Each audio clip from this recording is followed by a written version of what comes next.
2016 as well.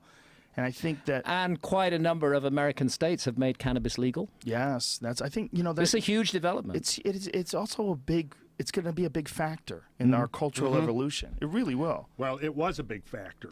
In the 60s, it was a huge factor. In effect, what happened, you had a very closed conservative society, and then you had an outside shock in the form of the psychedelic drugs that came in and completely stirred up everything in art and music and fashion, and even into scientific concepts of our place in the universe and time and space, and in so many ways that had just a major impact on the direction that our society went.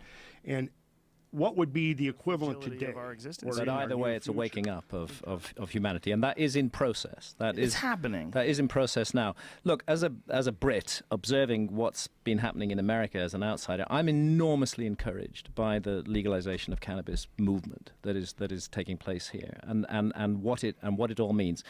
Sure, I like to smoke a joint, but this is not about getting high. It's not about recreation. What this is about is recognizing the sovereignty of adults to make decisions over their own bodies, their own health, and their own consciousness while doing no harm to others. That's what it's about, and that's a really fucking important issue. That is, for me, that is the most important issue, because if we live in a society that is not prepared to recognize adult sovereignty over one's own body and one's own consciousness, then that cannot be a free society in any meaningful way. And so I applaud the people of America in those states who have voted for full legalization. That's a brilliant thing to do, and that's going to have an impact around the world, because the war on drugs, all the ideology and lies about cannabis are all going to be proved wrong. We're going to know that the emperor wears no clothes, that you can legalize cannabis and civilization does not fall apart, as the war on drugs lobby have been telling us for ages.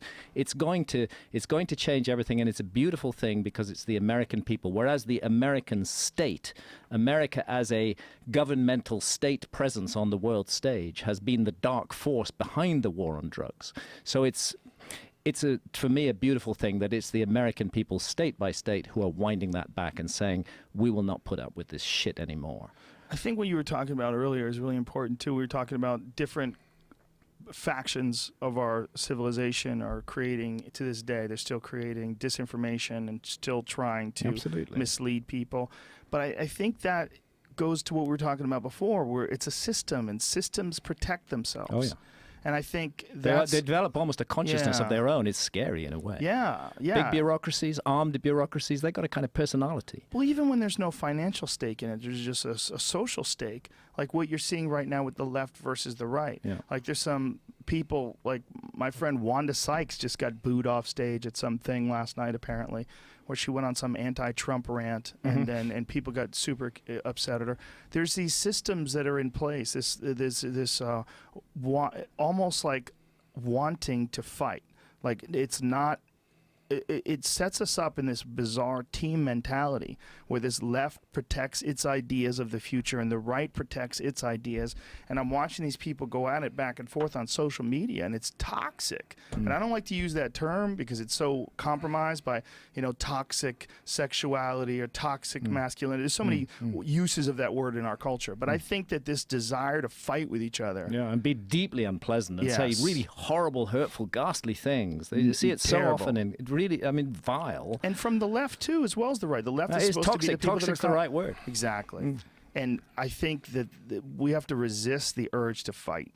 I think this is when people push too far on the left, that's when the alt-right emerges. When people push too far on the right, that's when the left comes up. And, that's when, Kent State emerges. You have all these weird factions duking it out that have so much in common. Yeah. And a lot of times the things that they don't have in common, it's either because of an ignorance or it's because of an ideological dispute or a lack of communication. And I think if those three things are in place, at least open lines of communication, which is also fostered by marijuana. You get these people talking openly and vulnerably about these things, and you find out that a lot of our misgivings and our misunderstandings about each other are just misconceptions, miscommunications, and we even if we disagree on things. I have friends that I disagree on a lot of stuff with, but we're very close. Yeah, because you're allowed to have different opinions. Of course, that's what makes the world interesting. It doesn't have to be we hate each other because one person's we can listen to somebody else's opinion with empathy rather than with hatred or anger. It's too attractive to be on a team. like the fucking Masons. It's the herd mentality. Yeah, it is, man. It's too attractive. It's too attractive, and we love. I mean, we love city versus city. We love that. We love when Chicago is going to take on Cleveland. Fuck you. We love that. It's the stuff. tribal. It's Yes. the tribal thing. We've not really evolved out of that. We've changed our social structures, but we're still tribal mentality. Nationalism is just tribalism writ large. That's all it is. It really is. Just like religion's just a cult with a lot more people. Yeah. Exactly. Yeah. Should we look at one more? Yeah, we could look at as many as you want, man. Oh, Roll the party. What do you got? yeah.